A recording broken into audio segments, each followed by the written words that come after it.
Doctor, did you know who she was at that point? Not at all.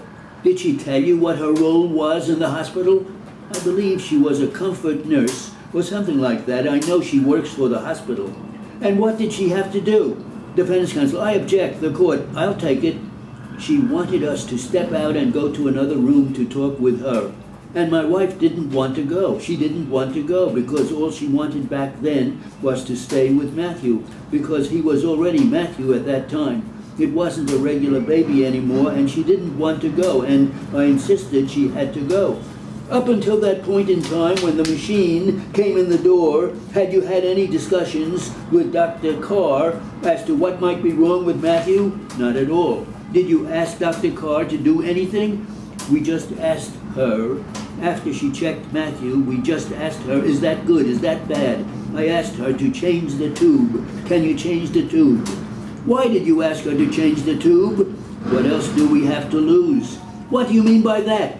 Dr. Lake told us to the very same moment we got there that they did everything they could, and in that period of time that I was sitting there beside my son, I looked at the ventilator, I looked at the lung tube, at the teeny tube in his mouth that I know now it is an ITT tube. I asked her if she can change the tube. Doctor, it could be the tube because he has a heartbeat. The only thing he does not have enough of is the oxygen.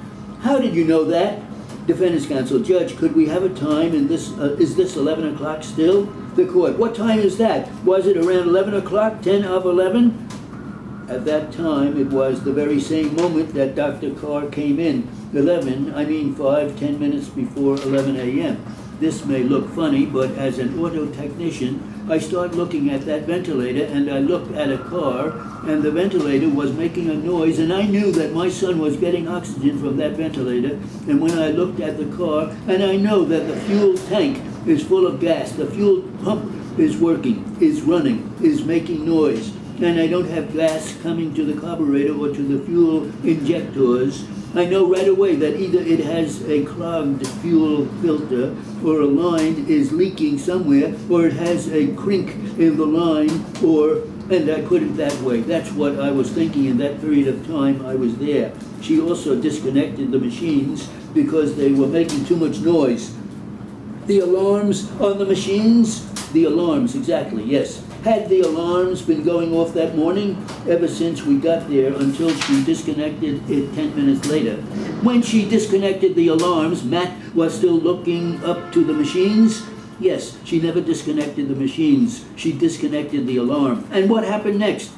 We stepped out of the intensive care unit. We went next door in a room in there, and Joan was, and I still believe it is her name, she talked to us that we are very young, we got to be strong, we have another daughter, and that our daughter will probably know that we're suffering, that we have to comfort each other and be very strong, especially for our daughter, for Cassie, and a few other things related to the events of that morning.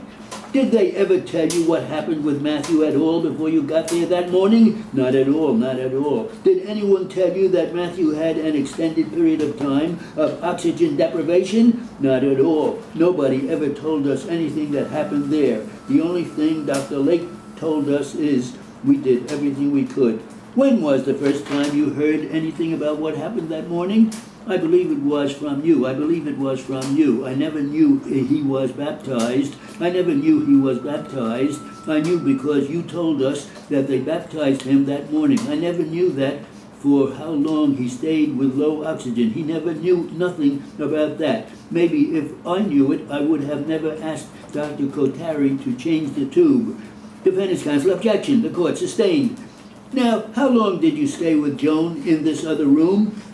Myself, I stayed with her for about 5 minutes. Then I couldn't take it and I stepped out. What do you mean you couldn't take it? I was thinking about my son, I believe, and my wife was thinking about our son too. But while she was talking to my wife, I stepped out and I went back into the intensive care unit where my son was. And what, if anything, did you see when you went back into the intensive care unit? When I got there, I heard all these alarms going on all over, and I asked a nurse there. I talked to myself, that's the end, it's over, it's gone. And I asked a nurse in there, I don't know her name, it wasn't Marjorie, it was another nurse, and I asked her, nurse, that's it? Is that the end? And I got so surprised because she put her hand on my shoulder. No, Mr. Jones, it's going to be fine, please step outside. And she said this, smiling at me. He's going to be fine? Yes.